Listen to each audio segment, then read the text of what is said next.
لیکن ان کے گرم گرم لعاب کے ساتھ مل کر اس کا میٹھا سفید گودا گاڑھے خوشبودار دودھ میں تبدیل ہو گیا، اور انہوں نے گیہوں کی مخصوص طاقتور حرارت زبان پر، دانتوں میں اور حلق کے اندر اترتی ہوئی محسوس کی۔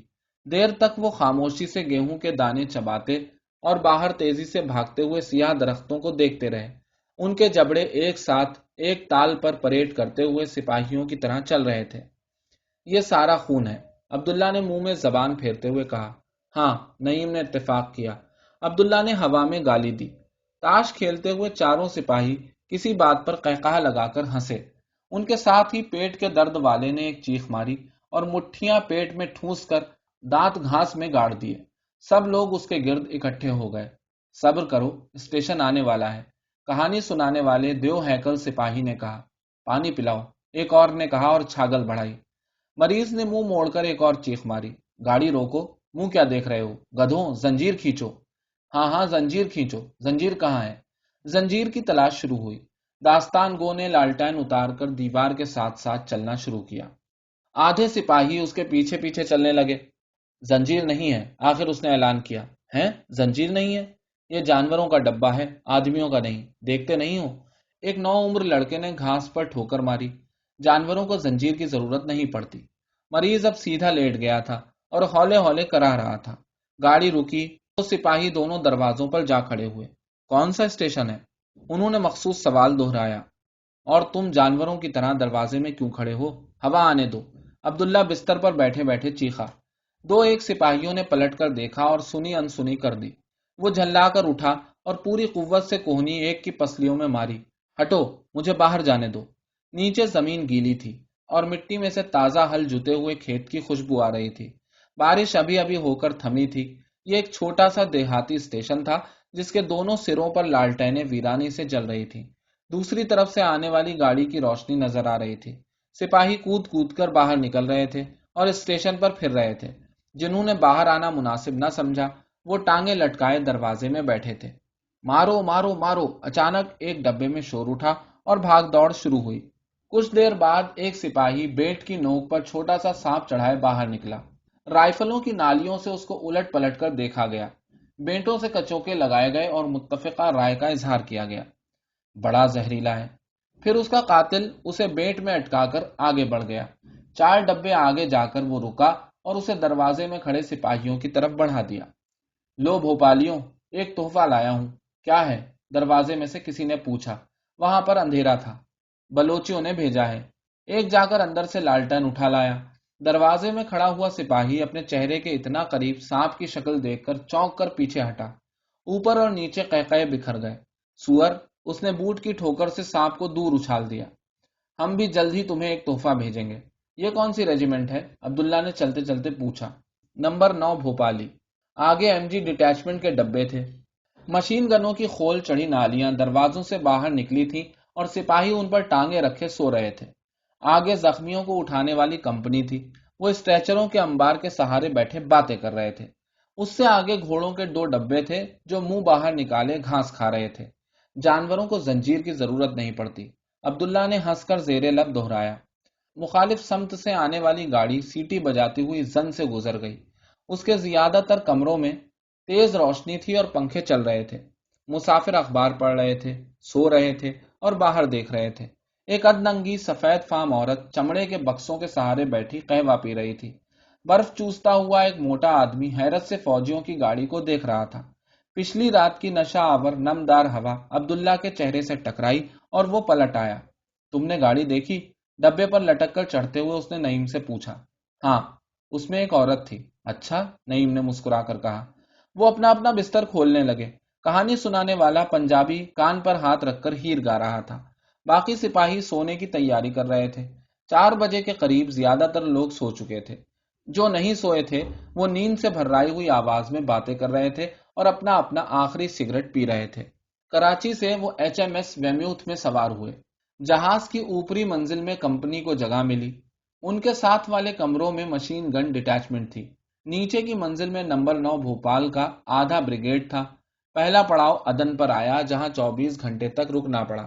وہاں ہندوستان کی دوسری بندرگاہوں سے فوجی جہاز آ کر جمع ہونا شروع ہوئے، اور جب وہاں سے روانہ ہوئے تو وہ 45 جہازوں کا ایک وسیع قافلہ تھے۔ بحیرہ قلزم میں داخل ہو کر 3 جنگی حفاظتی جہاز ان کے ساتھ ہو لیے۔ نعیم اور اس کی کمپنی کے زیادہ تر جوانوں کو سمندری بیماری ہو گئی تھی اور وہ دن بھر لیمو کا عرق پیتے رہتے تھے۔ چند روز کے بعد سمندر پرسکون ہو گیا اور کسان سپاہی اپنے پہلے سمندری سفر سے پوری طرح لطف اندوز ہونے لگے۔ آسمان کے رنگ کے ساتھ پانی کا رنگ بدلتے دیکھ کر وہ بچوں کی طرح حیرت زدہ ہو جاتے۔ حد نظر تک پانی جہازوں کا وسیع و عریض قافلہ، ان کی سیٹیاں اور بھونپو، سمندر کا شور اور اچھلتی کودتی ہوئی رنگ برنگ مچھلیوں کا نظارہ سادہ لوح دہقانوں کے لیے، جن میں سے کئی تو پہلی بار اپنے گاؤں سے باہر نکلے تھے، عجیب کشش رکھتا تھا۔ پورٹ سعید پر وہ جہاز چھوڑ کر گاڑی پر سوار ہوئے اور قاہرہ پہنچے۔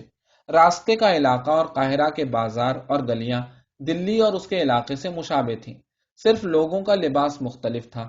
قاہرہ میں چند لوگ یورپی لباس میں دکھائی دیے۔ شہر سے باہر پہلی پولیس ریس کورس میں ان کا کیمپ لگا۔ کمپنی آدھ گھنٹے سے فالن تھی۔ مصری آسمان پر سورج تیزی سے چمک رہا تھا اور زمین یوں خشک اور سخت تھی جیسے اس نے برسوں سے پانی کی شکل نہ دیکھی ہو۔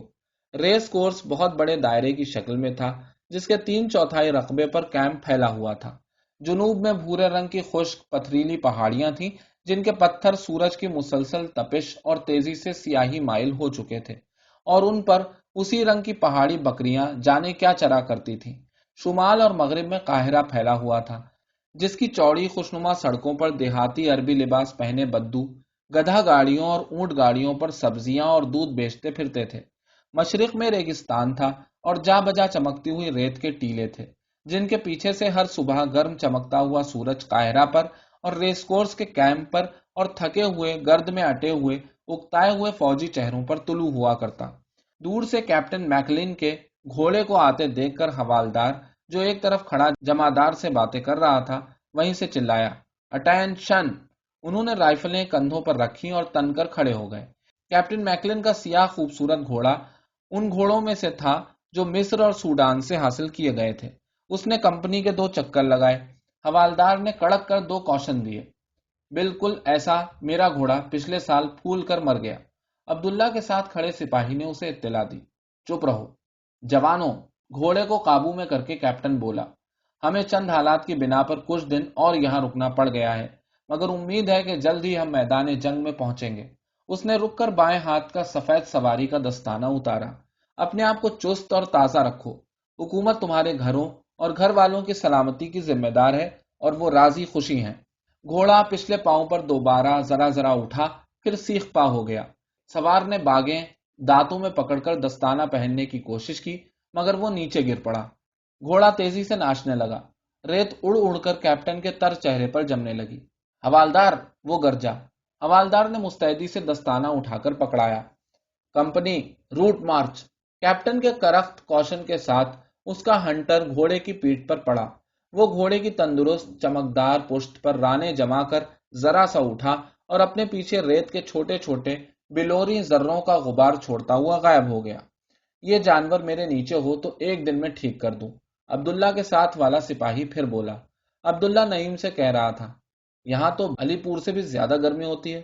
روٹ مارچ کرتے ہوئے وہ ریس کورس سے باہر نکل آئے۔ دور پہاڑیوں کے دامن میں کسان ہل چلا رہے تھے۔ بیچ میں ریگستان پڑتا تھا اور ریت تپنی شروع ہو چکی تھی۔ حوالدار ہدایات دیتا ہوا انہیں پہاڑیوں کی طرف لے گیا۔ یہاں پانی کے آثار تھے اور کچھ سبزہ اگا ہوا تھا۔ ہل چلاتے ہوئے بدو کسانوں نے انہیں اپنی طرف آتے دیکھا اور کھجور کے درخت تلے رک کر ایک کسان پسینہ پوچھنے لگا۔ اس کا رنگ سیاہ اور گہرا لکیردار چہرہ تھا اور اس کے آہنی ہل کو خچر کھینچ رہا تھا۔ کھجور کے نیچے سے ایک مشک نما چھاگل اٹھا کر اس نے پانی کا گھونٹ بھرا اور آنکھیں پھاڑ کر پاس سے گزرتے ہوئے فوجیوں کو دیکھنے لگا۔ یہاں بارش ہوتی ہے؟ ایک سپاہی نے بھوری خشک زمین کی طرف اشارہ کر کے پوچھا۔ کسان چھاگل ہاتھ میں لٹکائے کھڑا رہا۔ یا ان کا پیشاب کافی ہوتا ہے؟ سپاہی نے خچر کی طرف اشارہ کیا۔ ان کے قہقہے سن کر بدو نے چھاگل درخت کے تنے کے ساتھ رکھی اور سادگی سے ہنسنے لگا۔ اس کے اگلے دانت غائب تھے۔ باتیں مت کرو، حوالدار کڑکا۔ سور! کسی نے زیر لب کہا۔ وہ پہاڑیوں کا لمبا چکر لگا کر دوپہر کے وقت خیموں کی طرف لوٹے۔ عبداللہ نے ٹوپی اتار کر چہرہ اور بازو پونچھے اور اسے زمین پر دے مارا۔ آج 4 روز سے نہیں نہائے، دیکھو وہ کپڑے جھاڑنے لگا۔ گرد مت اڑاؤ، نعیم نے تنگ آ کر کہا، میری ناک میں ریت بھر گئی ہے۔ ایک پنجابی سپاہی نے، جس کے چہرے پر پسینے اور ریت کی لکیریں بنی تھی، گالی دے کر کہا، افسروں کو روز پانی ملتا ہے اور ہم جانور ہیں، تم جانوروں سے زیادہ بدبودار ہو۔ ایک پٹھان سپاہی خیمے کے باہر قمیض پھیلاتے ہوئے بولا، کیا ہی اچھا ہو اگر تم باہر آ کر لیٹو۔ انہوں نے وردیاں اتار کر رسیوں پر پھیلائیں اور سگریٹ لگا کر لیٹ گئے۔ پردہ سارا اٹھا دو، ہوا اندر آنے دو، کسی نے کہا۔